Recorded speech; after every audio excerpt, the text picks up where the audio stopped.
Hi, this is Joe again with another review. For the sake of this video, I'm going to be discussing the 1992 action thriller Under Siege, starring Steven Seagal, Gary Busey, Tommy Lee Jones, and the original Baywatch hottie, Erika Eleniak. And this was really one of the first and the first movies that she did. Well, actually, no. E.T. was her first movie back in 1982. I don't get off topic, but Under Siege is really what I like to call Die Hard on a naval battleship. That's exactly what it is. Because you understand that in the time in the early 90s, a lot of the action movies like Under Siege, you also had Speed, you had Passenger 57, you had Cliffhanger. You had all these movies that were like Die Hard ripoffs. And I'm going to do a lot of comparisons with Die Hard in this movie, even though I'm talking about Under Siege. But because Die Hard was the one that actually started this trend of contained action movies. And because Die Hard was in an office building, the first one. Second Die Hard, which came out 2 years before Under Siege, was Die Hard in an airport.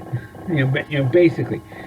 Under Siege is Die Hard on a Navy ship, and then a year later you had Cliffhanger, which is Die Hard on a mountain. Then you had Speed, which is Die Hard on a bus, basically. Then, of course, you had Die Hard Under Siege 2, which was Die Hard on a train. Then you had Speed 2, which was Die Hard on a cruise ship. Right? So you had a lot of these, Die Hard ripoffs when you had these contained movies. And Under Siege, I think, was one of the first of the Die Hard ripoffs.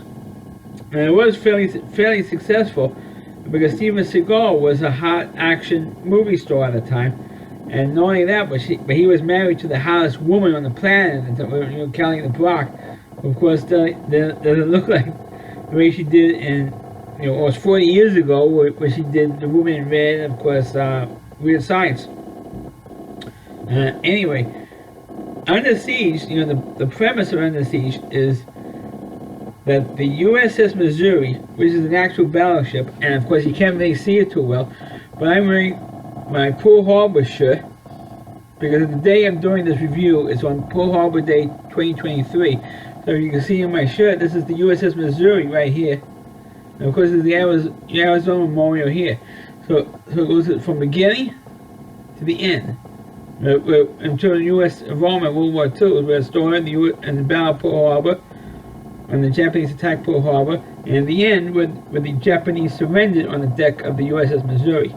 So it's appropriate that I'm wearing this shirt because the USS Missouri is the battleship that was used in Under Siege, and made references to it. They were retiring the ship, which they eventually did that year, actually. They did retire the ship, and the Missouri is now, for those who are involved, the USS Missouri is now permanently docked in Pearl Harbor in Hawaii, and you can take tours of the ship, and you can see on the deck and I actually have pictures of myself and pictures I've taken on the deck of the USS Missouri, because that's where the Japanese formally surrendered to the United States after the two bombs that were dropped on Japan. So the movie, and I know I'm going a long thing here, but Under Siege starts with the USS Missouri about to be retired, about to be they call it decommissioned. And Steven Seagal, who you later found out through the course of the film, what used to be a Navy SEAL, but now he's working as a cook on a battleship, and he is very close to the captain of the ship, who was also, I think he also was planning on retiring as well.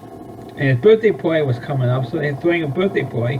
And Gary Busey plays the second in command, or the executive officer of the ship, and Gary Busey's character was working in cahoots with the guy who pretended to be the leader of the band that was hired for the captain's birthday party, played by Tommy Lee Jones. And so Gary Busey and Tommy Lee Jones are the two guys who conspired to steal the USS Missouri and so they could take the nuclear missiles and the nuclear torpedoes that's on the USS Missouri and sell them to the highest bidder. So that's their plan of stealing the USS Missouri.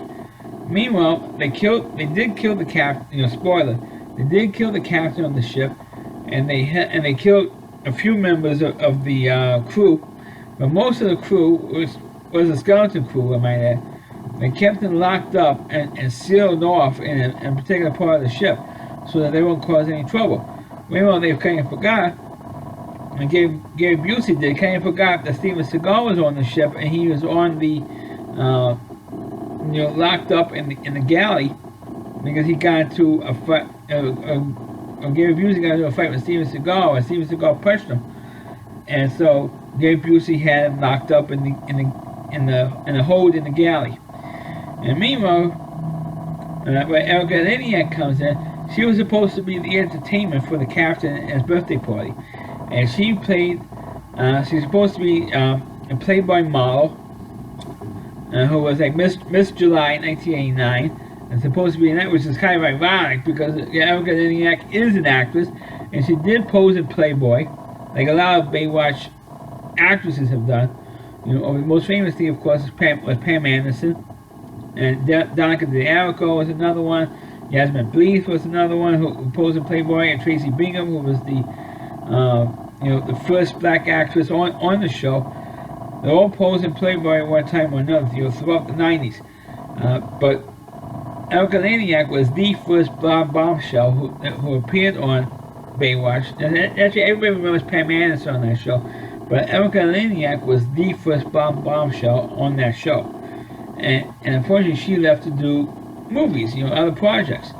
So when Baywatch got renewed, and I'm getting off top, when Baywatch got renewed, she stayed for the second season, which was the first season in syndication for Baywatch. She stayed there for the whole year, and she appeared in the first first two episodes of season 3, which was a two-parter. And then she left, and she never came back on Baywatch after that. But then, by that time, everybody was talking about Pam Anderson, because she left Home Improvement to do Baywatch. So, but Erika Eleniak was the first blonde bombshell on Baywatch, and you see her, and you actually see her topless in this movie, which is not a bad thing. For your pervs out there, that's not a bad thing. But Steven Seagal wanted to know who the hell she was. And she explained that she's crying, she's all obsessed. Where is everybody? You're supposed to come out with a cake during the party. So where's the party? Where is everybody? And Steven Seagal tells her, a little bit what's going on, and then she decides to help Steven Seagal out, reluctantly, but she eventually decides to help him out because he has no one else. Because like I said earlier, the rest of the crew is locked up in the hold, and then so it's like the two of them. Finding it out, and they do have a love story between the two of them by the end of this, by the end of the movie, of course, and naturally, of course, we all know what happened in this movie. Steven Seagal wins. He kills Tommy Lee Jones. Kills Gary Busey. Wins the day in the end eventually, and then of course you have all these meetings with the head, the cabinet, and all the Navy commanders and the admirals and stuff. And the Secretary of State, and they're wondering if they could trust the Steven Seagal character, and then they said, hey, this guy was very close with the captain of the ship, and that's why the captain asked him to be on the ship as a cook, and the captain protected him. Now nobody's protecting Steven Seagal's character anymore because they killed the captain, and so the rest of the higher ups in the Navy wasn't sure if they could trust Steven Seagal, and then of course eventually, over the course of the movie, by the end of the film, they were able to trust the guy. But I know long drawn out, and I know it's not a very long video, but because there's not much to say about Under Siege, because like I said, it's Die Hard or Navy ship, and because this movie came out, and as well as Speed 2. I think Speed 2 came out after Die Hard 3 came out, which was 3 years later, in 1995, when Die Hard 3 came out. Die Hard 3 was originally supposed to be on a Navy ship, or a cruise ship, but because of Under Siege and Speed 2, I think Speed 2 came out after Die Hard 3, but they switched from a Navy ship to New York City for Die Hard 3, and we all know everybody thinks that Die Hard 3 is like the best one of that series. But because of Under Siege, they had to switch the plot for Die Hard 3, and that's why it took another couple more years before Die Hard 3 came to being. But Under Siege was, I think, out of all the Die Hard ripoffs, Under Siege and Speed were two. I think was two of the most successful ones. But Cliffhanger, they're talking about, because by the time Cliffhanger came out with Stallone, people were getting tired of the, what you call the Die Hard ripoffs. And it's true, as the people were getting, and House of President 57 was one of the weaker versions of the Die Hard ripoffs. But by then, when President 57 and Cliffhanger came out, people were getting tired of the Die Hard ripoffs. At that point. And then you had the Die Hard 3, and there was a big controversy with Die Hard 3, which I believe I said in my video with Die Hard 3, because of the Oklahoma City bombing that happened just 1 month before the film's release. Even though the film was filmed the year before, it happened to come out exactly 1 month after the Oklahoma City bombing. The Oklahoma City bombing was April 19th, and the film came out May 19th in 95. So can't believe it's been that long away with the Oklahoma City bombing. I can't believe that. But anyway, and I'm getting off topic. But Under Siege is one of the better films. I mean, Tommy Lee Jones, I mean, he stole the show.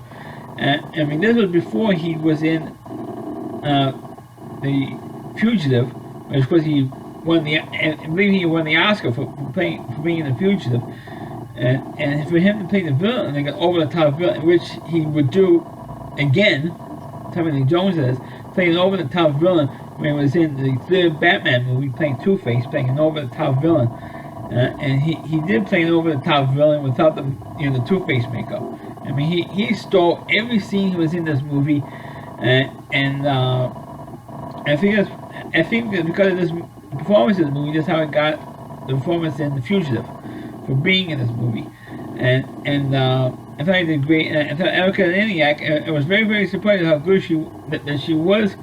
At first, kind of a ditchy blonde model in this film, but she comes around and you really like it. I thought she was really, really good. And from our experience on Baywatch, Erika Eleniak could do the action scenes with Steven Seagal. As you can tell, I'm a fan of Erika Eleniak, so if you happen to be out there, I'm a big fan. But no joking aside, Under Siege is, in real, like I said a couple of times already, it's Die Hard is one of the first Die Hard ripoffs. But it does kind of work. But if you watch a Die Hard movie, watch the Die Hard movies instead, because there was way better movies than this thing is. So that's my review of the movie Under Siege. Please click on the video, please rate it. Please subscribe to my channel. Please forward this video to your Facebook pages. You can check out all my reviews and on my YouTube channel at RowdyC.com. It's over WDY, and at C.com. It's the homepage of my reviewer, Christy Moore, and please check out all of his videos on his website. Thanks for watching. Catch you next time.